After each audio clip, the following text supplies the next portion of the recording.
Good morning, good morning. I hope everybody having a good morning. We coming to you live from WOOM 92.9. This is 623 Live Matter Radio. We hope everybody's having a good time, and if you worked last night like we worked, we hope that you are get ready to go home and enjoy yourself. Today we want to talk about what's been going on with the contract negotiations. They just put out the strike authorization vote for the members to vote on. We hope you guys pay attention to it and vote accordingly. Of course, you know we voting yes for strike authorization. These guys need to know that we're not playing any games, and we're serious. Our families have lost a lot, and it's time for us to take a stand. Today I got my man over here, Clarence Bagby, also 623 Lives Matter, the best shop steward I know. So Clarence, tell me about yourself, my man. Yeah, well, most people in 623 know who I am. I've been a steward for a little over 10 years. Been an employee at UPS 19 years. 19 years ago, this is not the same company. As most of y'all know, this is not the same company. They treat us different. And with any union job, the more you have, the more the company want back. Right. So the purpose of being in the union is to keep what you got or improve. But the last couple of contracts, that's not what happened. Right. We've been losing. Right. It's time to stop losing. It's time to start winning. Right. Now, Clarence, is something that you said that I always pay attention to. I remember you said that contract time should be a good time. We should be excited right now. The company is doing good. They making record profits. Our officials, they making record profits. But for some reason, the member, the worker, our families, we keep losing. So I mean, what do you think about that? You know, this got to stop, man. Man, like I said, it's contract time, and we should be excited. Right. But me, I'm afraid. I'm afraid because the last two contracts we lost. Right. And the only thing I can think about now was what's next. What are we gonna lose next? Right. And the thing is, there are a lot of hard-working people. Right. That work at UPS. UPS is not an easy job. No, it's not. And when a company is thriving, so should we, because they're thriving off the backs of us. We're the ones in there slinging them boxes. We're the ones in there in the middle of the night and working hard, sweating, blood, sweat, and tears. So if you're making record profits, so should we. You're right. I agree. Now, they just put out the strike authorization vote that was sent out yesterday. Now, I know you want to, we got to go on strike if we have to. Nobody wants to strike, but we do need to give our officials leverage in the negotiating room that we stand behind them, that if talks don't improve, that we got to go out.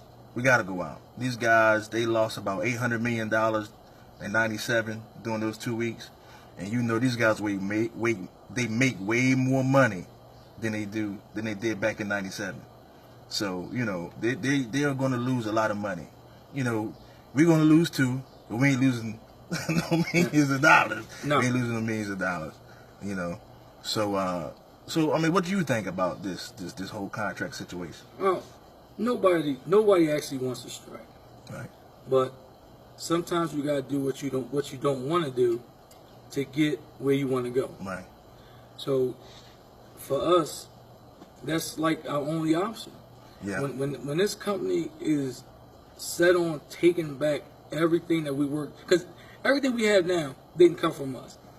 The labor movement didn't start with us. Right. And it's not going to end with us. Right. We have to leave it better than we found it. That's right. I agree. So many of people before us fought hard for us to get to where we got now, and we got to keep the fight on. Right. Look at what they did to the retirees. Look what they did to them. Their health care coverage costs went up about what, 400%? 400%. Now these guys built them, made them through the company that they are today, and that's what they did to them. Now we owe our retirees a debt of gratitude. We owe them for, like you said, we owe them for what we have today. Yeah. And now for us not to stand up and fight, it's a slap in their face. It's bad enough what UPS did to them, But now, if we don't honor their fight, if we don't honor their sacrifice, then we're just as guilty as UPS. We're just as guilty. So, I hope you guys are really getting ready to do this. It's the strike authorization doesn't mean that we're going to go on strike. It's just letting the company know that if the talks don't improve or if they break down at a certain point, that come July 31st, 2018, that they're going to have to find, well, I'm not going to say they're going to have to find, they're going to have to try to move those packages themselves. And they can't do it. They can't replace us. We're the best at what we do. No one does it better. And that's how it is, So I don't know how you guys feel about it, but I know there's a lot of people that feel a little scared or afraid that when you talk about strike, because there's going to be a loss of income and things like that, your family might, lose, they will lose some income.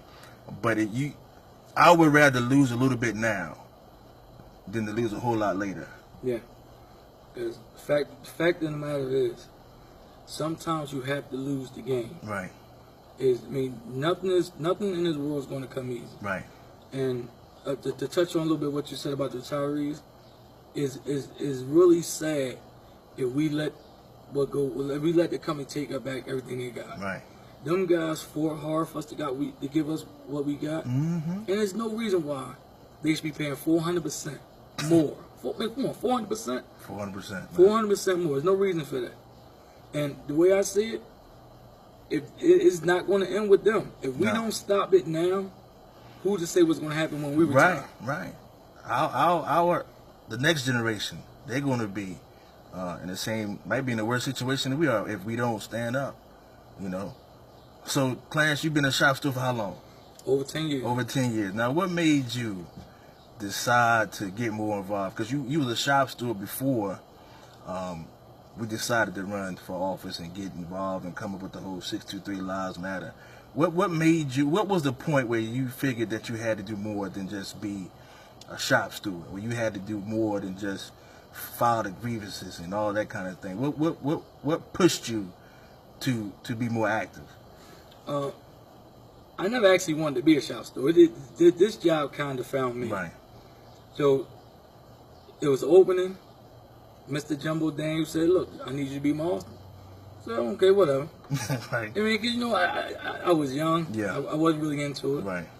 But it's like when you get in the office and you see how, and when you get to this side, and you see how the management treat the employees, when you see how I hate for somebody to try to get over on somebody. Right. And that's all they do. If they can get over, they will. Yeah. Once I realized, I said, wait a minute, I'm at the table now. I got a voice now, and I'm going to use my voice to help the members. And in all honesty, if it wasn't for shop stewards and people to fight like we do, right, man, they would take everything that we got. Oh yeah, definitely. You know it. They do it now. They do it now, and we shop stewards, they still do it. Yeah. You know what happened? We walked in the other night, manager in the truck unload. Same manager, and that's the thing. Same manager I put a grievance in the night before. And then, like, and he comes back and they threaten us. Yeah. They threaten our job. Right. But look, if you're willing to stand up and fight, the company can't take it back. We have to fight. You have to. Yeah, you have to. Now, it's funny you said that. Now, you and I, man, we done been through some wars together. Yeah. We'd have been fired. Twice in one day. Twice in one day. Security was called on us and escorted us out the building. Fired off the clock. I don't know how they try to do that, justify that. Then the whole the convention, that whole situation, how that all played out. Yeah, and running for office again. But let's get back to this whole contract situation, man. UPS, all they are talking about is concessions. Now, you gotta tell them the story about how the whole benefit thing, when you had your kids from the 1 year when we had the company plan, then the following year when you had your twins. That story, man, people need to hear this story, because you will see how concessions affect families. when those people stood up there and told us that this contract was going to be good, and you know, we're not going to pay $9.09 and all this other kind of foolishness, you gotta hear it from the horse's mouth. I can tell you all day, I got bills, I got boxes of bills that I can't pay, and I'm full time, so I can imagine part time. But you gotta hear the story that Clarence was about to say. It's going to open your eyes to why we felt like we had to get more involved. One of the reasons, the biggest reason for why I fight so hard is like I tell, if it was just me, I can go to McDonald's, work McDonald's, whatever case, I can work anywhere and I could be fine.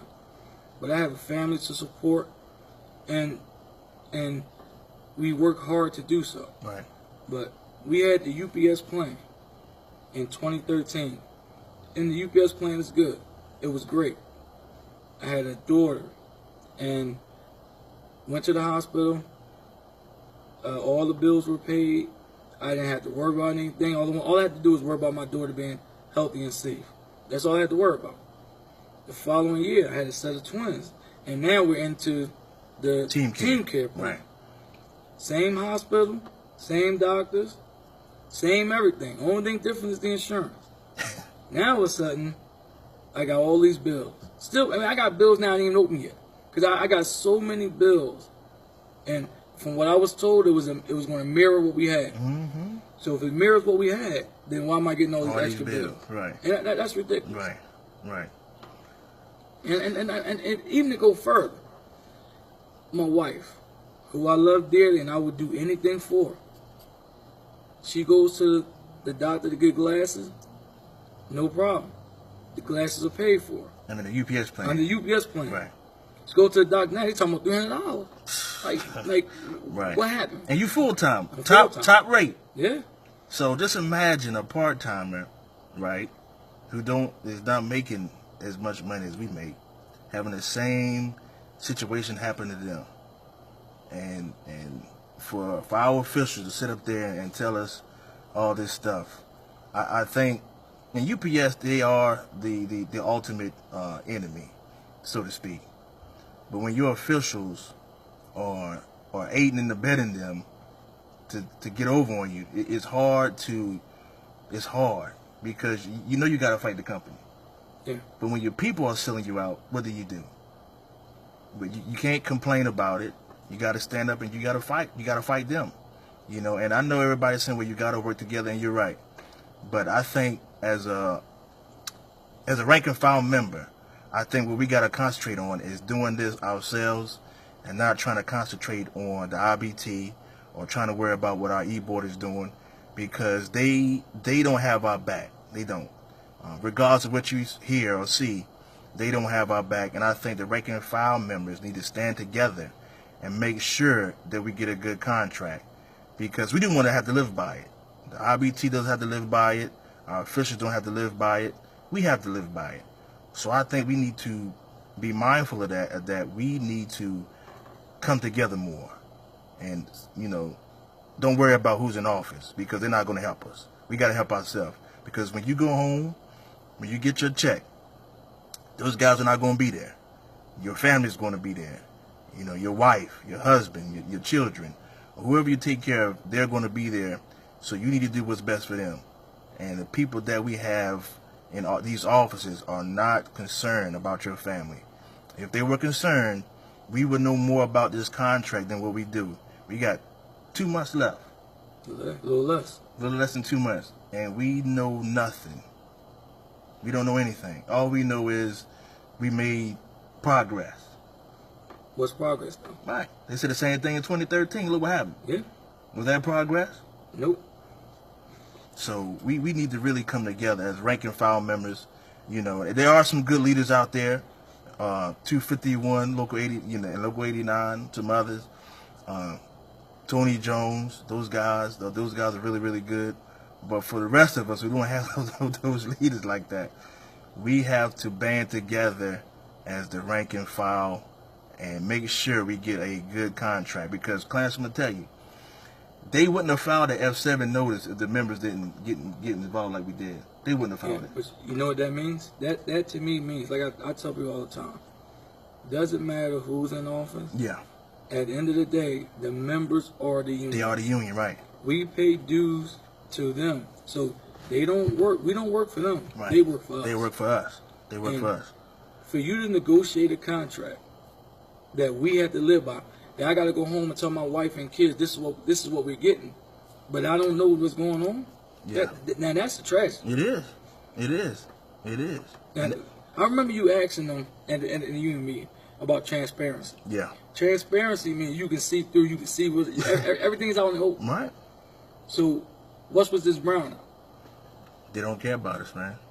Neither side. We expect that from the company. You know, we expect that, but not from the people you paying. We don't expect that from them.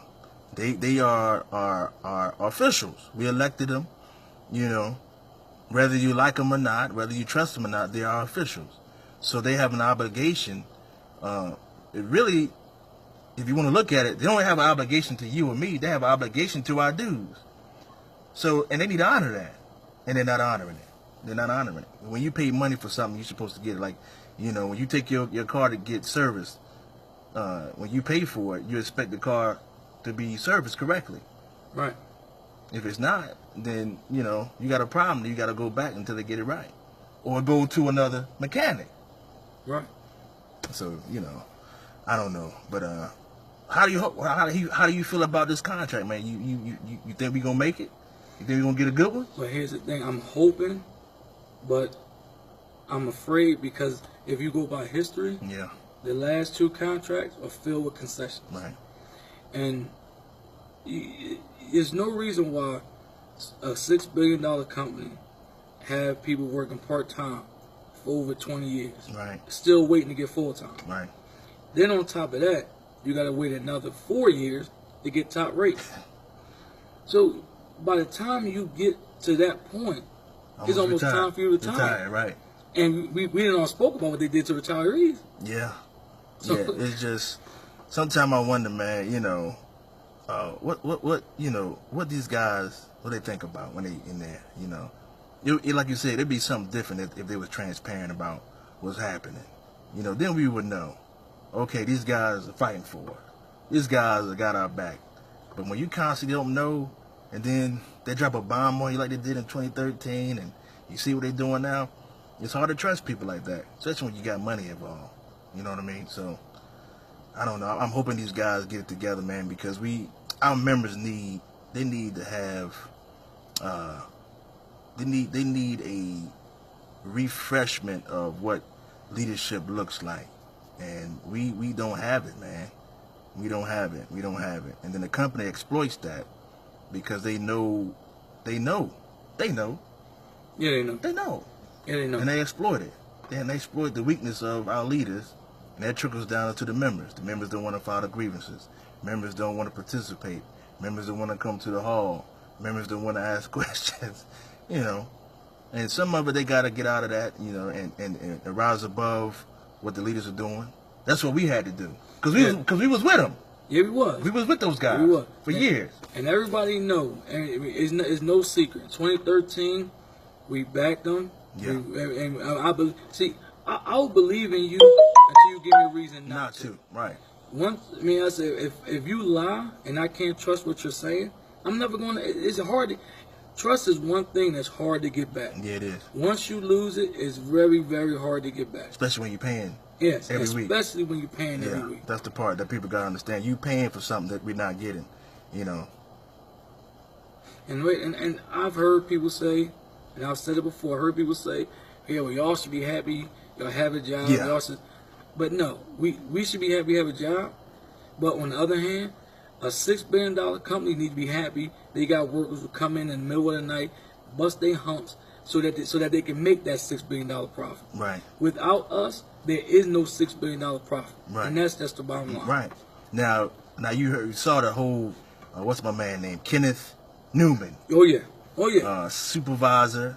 He got on UPSers.com, man, and he was just talking bad about the Teamsters and saying that we were lazy, saying that we should just UPS should just get rid of us. We make a lot of money, and we're lazy and this, that, and the other. Now that's one thing for me to call you lazy.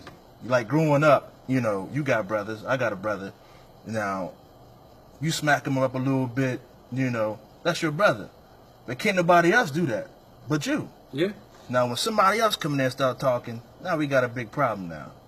You know, this guy, he has no right to talk about us like that when we just made them $6 billion in profit. That just shows what the company really think about us. That's what it goes to show. But here's the thing. Like, what's the CEO name? David Abney. He just gave himself a big raise. Yeah. This guy is making what, over $10 million a year? Oh, 14. 14 million. His base salary is only one million, something like that. Right. And the rest of it is in stock.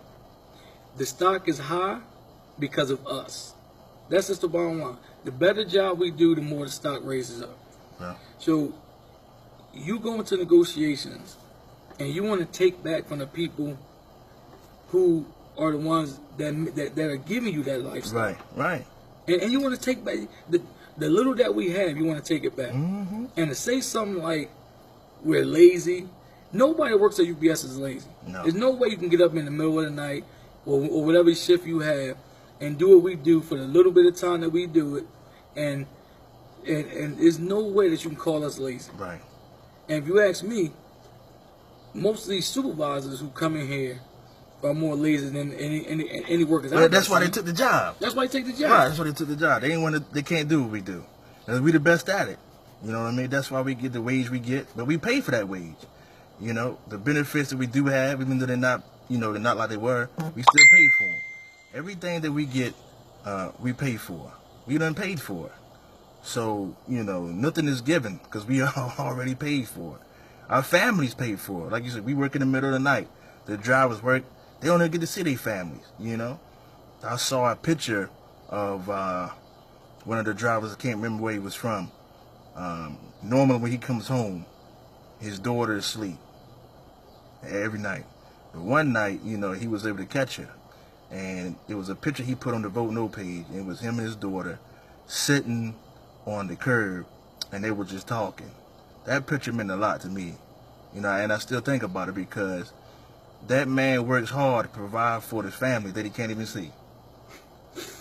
Yeah, you know, that puts it in perspective. And if so, like me and you, we both have kids. Right. And can you imagine going through life and all you're doing is working? Yeah. Right. And they make it seem like the salary that we get was given to us. Yeah, Nothing was given to us. Nothing. We all work hard for everything that we get. And there's no way that we should sit there and lie down and let them take it back with this negotiation. We can't. It's like, whatever they take back, we're never going to get back, man. No. Never. That's why it was so important, man, that these guys that we have elected in these offices that would stand up and fight for us, man. Just fight. Just don't lay down and roll over. You know, you don't work for the IBT. You work for us. You know, if you work for the IBT, then go get the money from them. Stop taking it from us.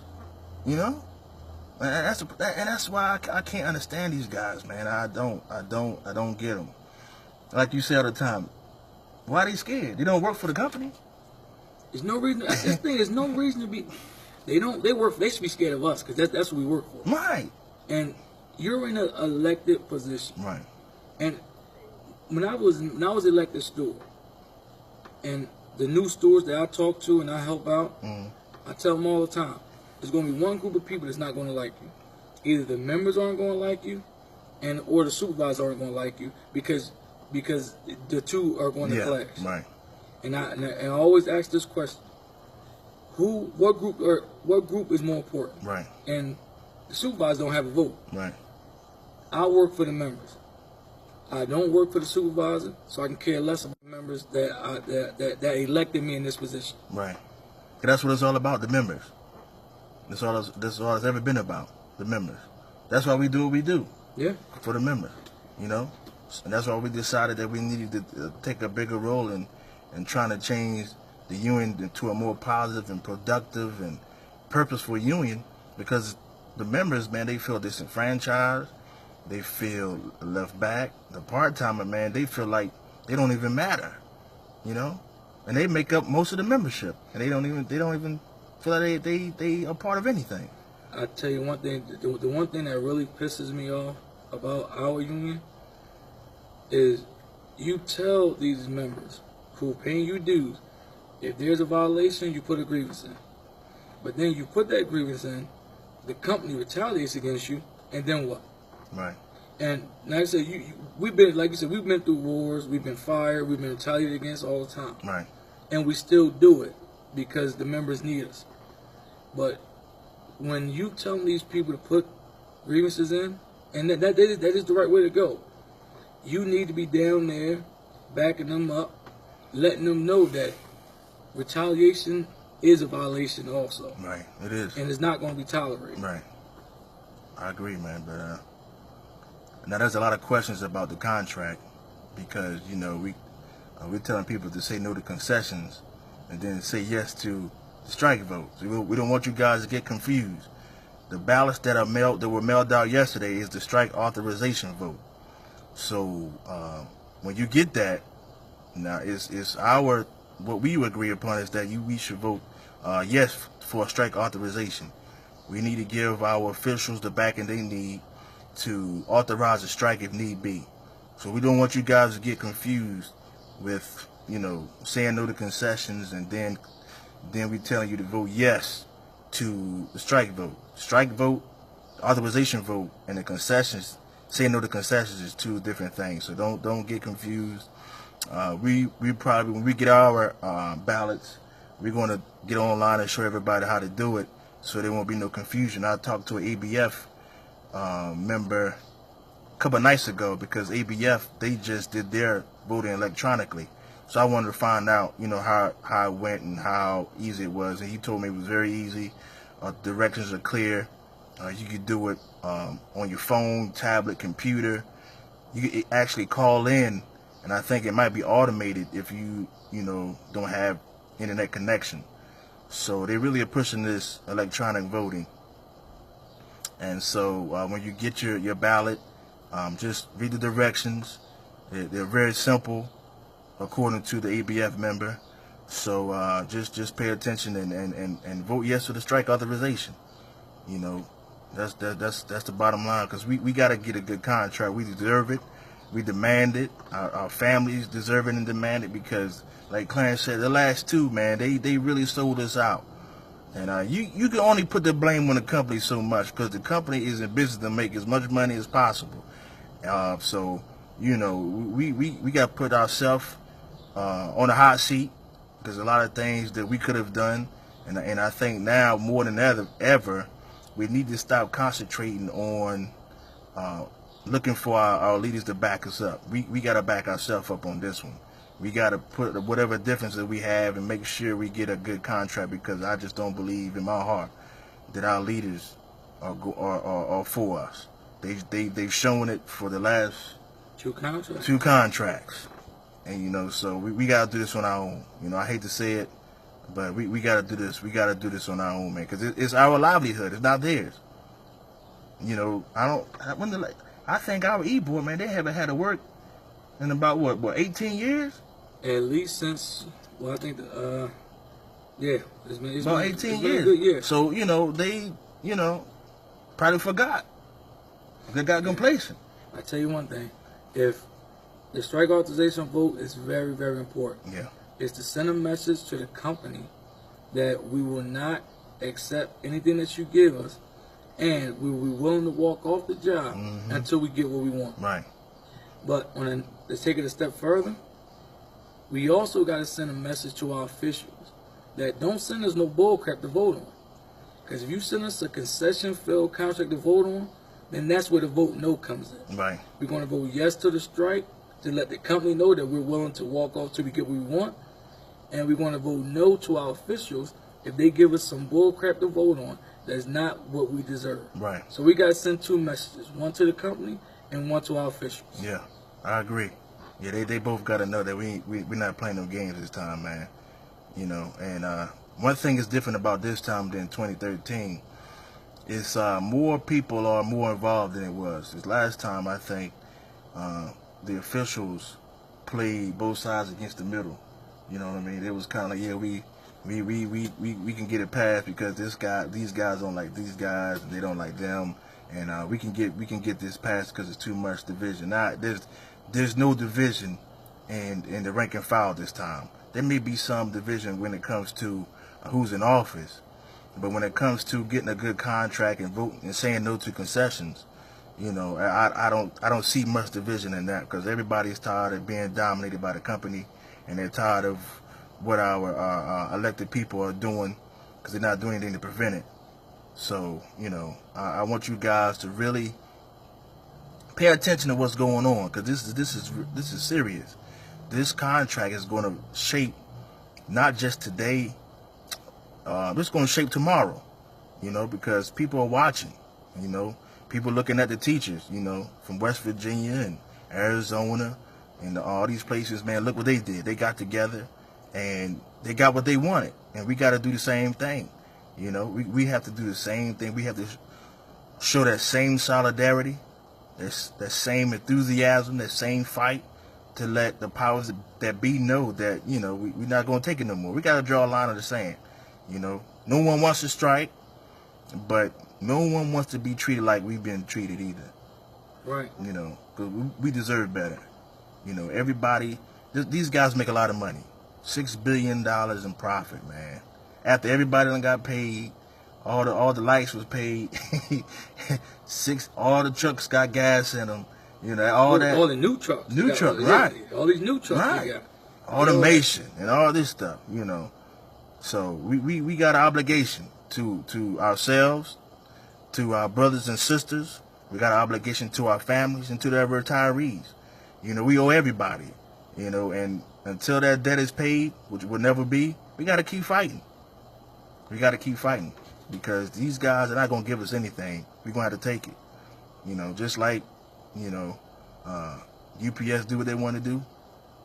We got to show them, man. They just can't do what they want to do off our backs. We got a contract. They got to honor it. And that's what we got to do.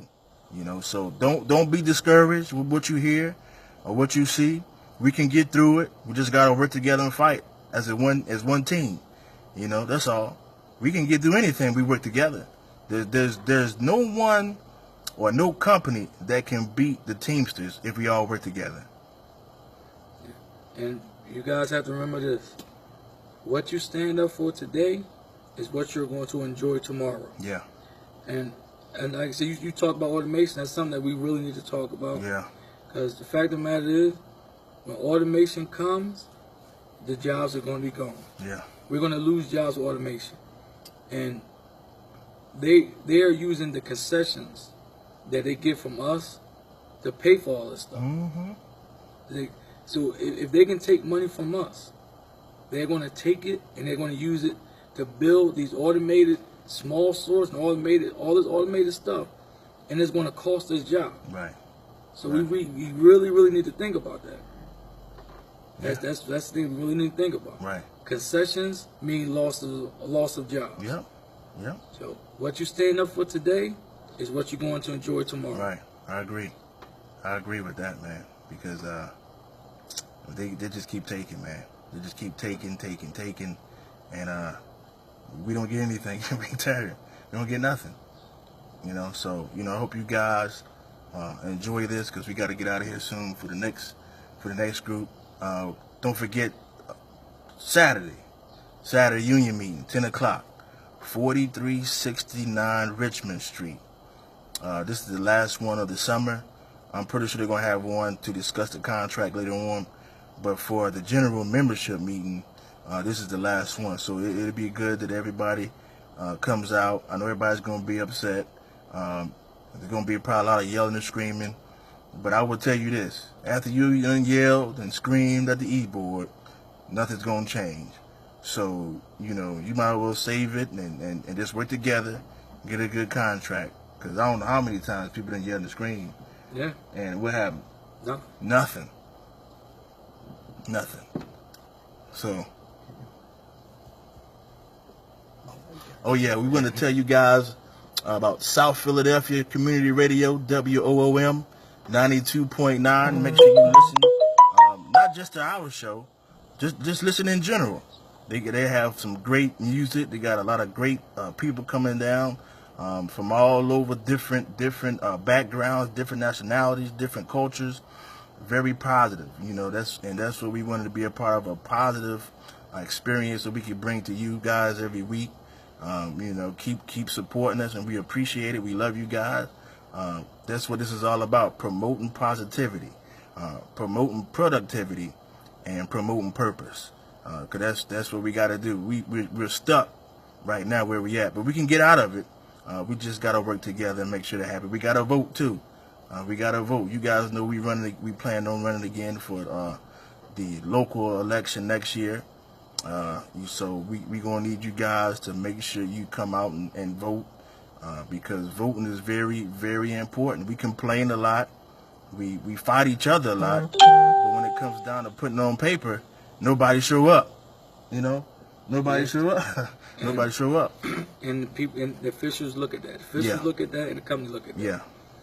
That kind of, if the less people that vote, the less people that show up, that gives them the impression that we don't care. Right. So we gotta let them know that the stuff that you're negotiating, if it's not up to par, we're not going to accept it. We're not going to accept it. Not going to. You know, you sold us out for the last time. That's it. That last contract was the last sellout that you would do. You can quote me on that. That's it. That's not going to happen. We're not going to let it happen. That was the last sellout. So we're going to make sure of that too. We're going to rally the troops. If we got to be on the radio, if we got to be in the hub, if we got to be wherever we got to be, we're going to make sure people know that was the last concession contract that we will ever take. You know, that's it. That was it. And you can tell them I said it. You can tell them clients said it. And we don't care, because we have given the company too much. We have given our officials too much for us to be treated like this. One feeder driver told me this, and I'll never forget it. He said, "Hooker," he said, "what did we do?" He said, "all we did was go to work every day and pay our union dues." That's all we did. That's all we did. Go to work every day and pay our union dues, and they treated us like this. Treat us like we owe them something. Right. Work hard every day, pay your dues like you're supposed to, and you get concessions. That just don't make no sense to me. So the purpose of a union, keep what you got or improve it. Have we improved anything in the last two contracts? No. Now they'll tell you they did. I mean, the whole breaking up the vacation into personal days, whatever. Right, but like we said before, if I give you a $5 bill, you give me 5 ones, I still got $5. Still got $5, man. That's not an improvement. It's not an improvement. It's the same thing. You just said it different. That's all you did. You just said it different. The same thing. So we're going to get out of here. Again, for the next group, I don't see them, but maybe we can talk some more, you know, until they come. But, yeah. I can just take over if you want. That's cool. Okay. That's all right, you guys. Hey, we love you. See y'all at work later tonight. We hope you enjoyed it. Continue to listen out. Again, this is WOOM 92.9 South Philly Community Radio. So we make sure you listen to us every week. We're going to do our monthly video tomorrow, Friday. So you get to see me, Espo, my man Clarence here. Hopefully Jumbo will come out if we be back from the Unity Conference. Talk to you guys. Appreciate you. Love you. God bless. All right, 623, we love you. 623 Lives Matter. Don't forget, y'all got to vote, man. Have to.